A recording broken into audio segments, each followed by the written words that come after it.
మేలులెన్ను పొంది ఉన్నత స్థితికెదిగిన స్నేహితులే హృదయమును గాయపరచగా. మేలులెన్ను పొంది ఉన్నత స్థితికెదిగిన స్నేహితులే హృదయమును గాయపరచగా.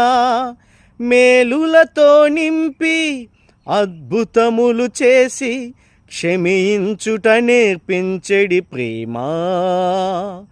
శాంతితో నిన్ను నడిపించెడి ప్రేమ. ప్రేమ ప్రేమ ఇది యేసు ప్రేమ. ప్రేమ ఇది తండ్రి ప్రేమ. ప్రేమ ఇది ప్రాణమిచ్చిన ప్రేమ. కలువరి ప్రేమ పదములు చాలని ప్రేమ ఇది. స్వరములు చాలని వర్ణనిది.